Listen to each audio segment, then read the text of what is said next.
சந்தானம், உங்க நல்லதுக்கு தான் சொல்றேன். நீங்க பேசுற பொய்யால உங்க குடும்பமே உடைய வேண்டாம். அக்கா, நீங்க நடந்த ஒரு விஷயத்தை கேள்விப்பட்டு பேசுறீங்க, மத்தத நான் சொல்றேன்.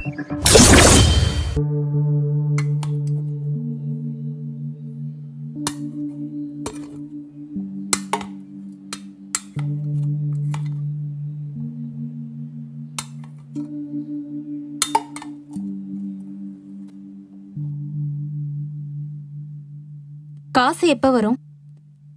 எதுக்குமா? சும்மாதான் கேட்டங்க.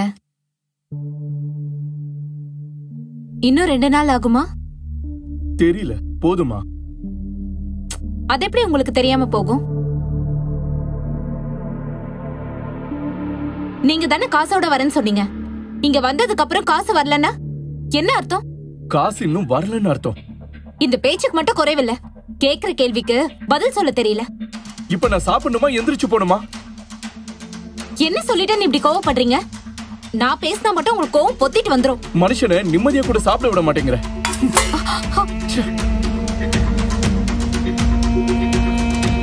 என்ன மனுஷனும்.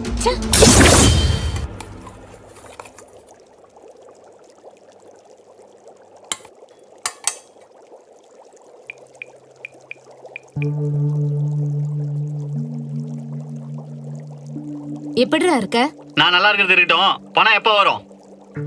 கவலைப்படாதடா, 1 வாரம் பொறுத்துக்க, அதுக்குள்ள பணம் வந்துரும். என்னது, 1 வாரம் ஆகுமா? ஆமாப்பா, இப்பதான் அவர்கிட்ட பேசினேன். 1 வாரம் ஆகும்னு சொன்னாரு. போன வாரமே பணம் கைக்கு வந்துரும் சொன்னல. ஆமாடா சொன்னேன். வந்த பணத்தை என்ன பண்ணாருன்னே தெரியல. 1 வாரம் பொறு, பாப்போம். என்னமோ போ.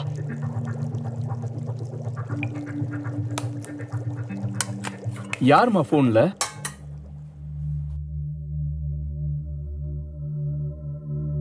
தம்பிங்க. என்னவா? உங்களை தான் கேட்டான். மாமா எப்படி இருக்காங்க, பத்திரமா வந்துட்டாங்களான்னு கேட்டான். மாமாவை கேட்டானா இல்ல மாமா கிட்ட இருக்க பணத்தை கேட்டானா? என்ன முறைக்கிற? ஆமா, பணத்தை தான் கேட்டான். அதுல என்ன தப்பு? என் தம்பி தானே கேட்டான். அவனுக்கு கொடுக்கறதுக்கு உங்களுக்கு ஏன் கசக்குது? கசக்காம இனிக்கவா செய்யும்? அவனுக்கு கொடுத்தே நான் கடங்காரன் ஆயிட்டேன், உதவாக்காரன். சும்மா என் தம்பியை பத்தி தேவையில்லாம பேசாதீங்க. உனக்கு உன் தம்பியை பத்தி சொன்னா பொறுக்காதே, கோவம் பொத்துக்கிட்டு வந்துருமே. கோவம் வருது இருக்கட்டும், வெளிநாடு போக கொடுத்த பணம் எப்ப வருது? இப்ப மட்டும் அமைதியா இருங்க, வாய் திறந்துடாதீங்க. எனக்கு வர கோவத்துக்கு என்ன அடிக்கணும்னு தோணுதா? இங்க பாரு லட்சுமி, என் ஃப்ரெண்டு ரொம்ப கஷ்டப்படுறான், என்கிட்ட ஹெல்ப் கேட்டா, அவனுக்கு கொடுத்திருக்க.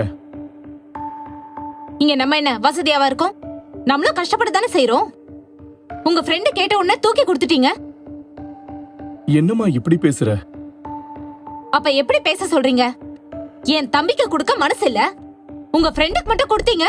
உன் தம்பிக்கு கொடுத்தாதான் திரும்ப வராதே. ஆமா, நீங்க லட்சம் லட்சமா கொடுத்தீங்க பாருங்க. ₹1,00,000 கொடுக்கலனாலும் கொடுத்திருக்கல, அதையே அவன் திருப்பி தரல, அப்புறம் எங்க லட்சம் கொடுக்க? இப்ப என்ன சொல்ல வரீங்க? நீங்க கொடுத்துதான் என் தம்பி வாழ்றான்னு சொல்றீங்களா? நான் அப்படி சொல்லலையே. அதான் உங்க முகமே காமிச்சு கொடுக்குதே. இத சொல்ல வேற செய்யணுமா? இந்த இழவுக்கு தான் நான் ஃபாரின் போலான்னு பார்த்தேன், நிம்மதியாவது இருந்திருப்பேன். இப்ப அதுக்கும் வழி இல்லாம போயிடுச்சு. ஓ, அப்ப நாங்க தான் உங்க நிம்மதியை கெடுக்கிறோமா? அப்படிதான் வச்சுக்க. என்ன வச்சுக்க? அதான் உண்மை. ஏன் உங்க ஃப்ரெண்டுக்கு பணம் கொடுத்தீங்கன்னு கேட்டா என்னென்னமோ பேசுறீங்க. அப்படி என்ன பேசிட்டேன்? உண்மையதானே பேசுனேன். வாயை திறந்தாலே பாதி போய் தான் வருது. பணத்தை உண்மையாவே உங்க ஃப்ரெண்டுக்கு தான் கொடுத்தீங்களா, வேற எவ்வளவுக்காவது கொடுத்தீங்களா? ஏய், அவ்வளவுதான் உனக்கு. தொலைச்சிருவோம் உன்னை.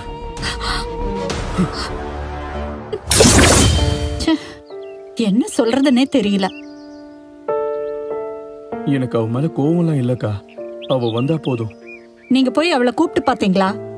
போன் அடிச்சாலும் எடுக்க மாட்டேங்கிறா.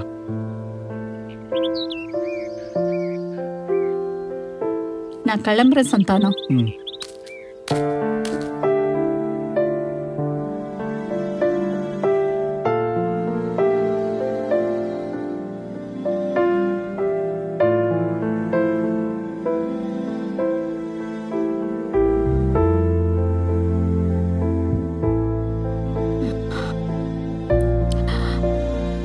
ஆண்டவரே, சந்தான லக்ஷ்மி குடும்பத்துக்கு நான் என்ன ஆலோசனை கொடுக்கணும்?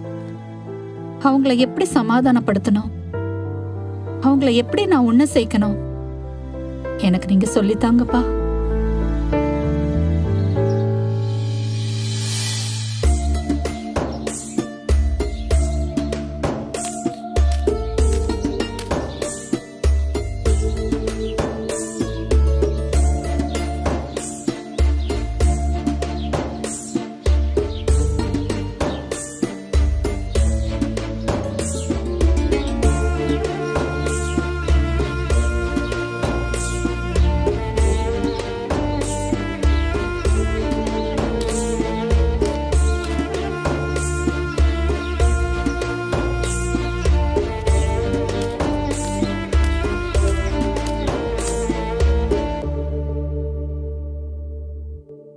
என்னம்மா ரொம்ப யோசிக்கிறீங்க? எல்லாம் லக்ஷ்மியை நினைச்சுதான்ப்பா. 2 பேர் மேலயும் தப்பு இருக்கு. எப்படியாவது அவங்கள ஒன்னா சேர்க்கணும். நான் தான் அன்னைக்கே சொன்னல, நீங்க தான் பாதிக்கப்படுவீங்கன்னு. இப்ப கூட ஒன்னும் கெட்டு போகல, அப்படியே விட்டுருங்க. அது எப்படிப்பா விட முடியும்? நான் இப்ப அப்படியே விட்டுட்டா அவங்க குடும்பமே உடைஞ்சிருமே. நான் என்ன சொன்னாலும் நீங்க கேட்க மாட்டீங்க. இப்ப என்ன கேட்கவா போறீங்க? அக்கா, அவரை பாத்தீங்களா? சத்தம் போட்டீங்களா? செஞ்சது தப்புன்னு சொன்னாரா? பாத்தேம்மா. எதுக்கு லக்ஷ்மி அடிச்சேங்கன்னு சத்தம் போட்டேன். ஆனா அதே நேரத்துல சந்தானமும் சில காரியங்கள் சொன்னாரு.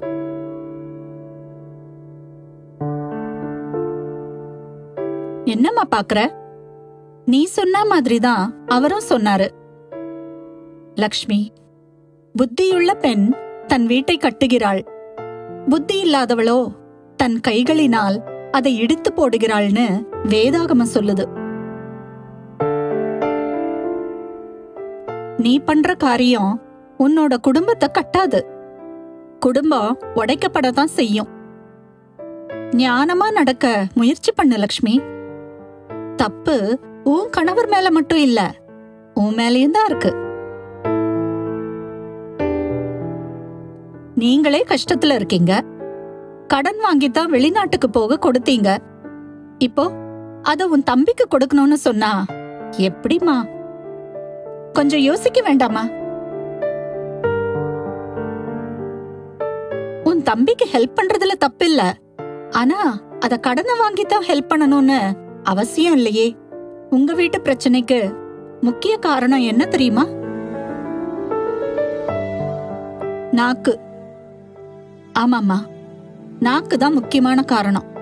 2 பேரும் மாறி மாறி பேசினா வாக்குவாதம் தான் பெருகும். அன்பு பெருக வேண்டிய இடத்துல சண்டை தான் வரும்.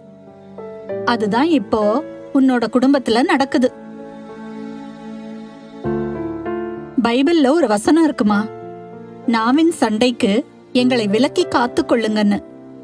அது மட்டும் இல்ல, எப்போதும் வாக்குவாதம் செய்து கொண்டிருக்கிறத விரும்புற மனைவி அடைமழை நாளில் ஓயாமல் ஒழுகுவதை போன்றவள்னு பைபிள் சொல்லுது. வாக்குவாதம் சண்டை செய்யறத விரும்பாத லக்ஷ்மி. விட்டுக்கொடு, மெதுவா பேசு, கோவப்படாத, நிதானத்தை இழக்காத. இதெல்லாம் உன் நல்லதுக்கு தான் சொல்றமா. அக்கா, இது அவர்கிட்ட பேசுனீங்களா? ஆன்ட்டி, இந்த வீட்ல எது நடக்குதுன்னு நான் சொல்றேன்.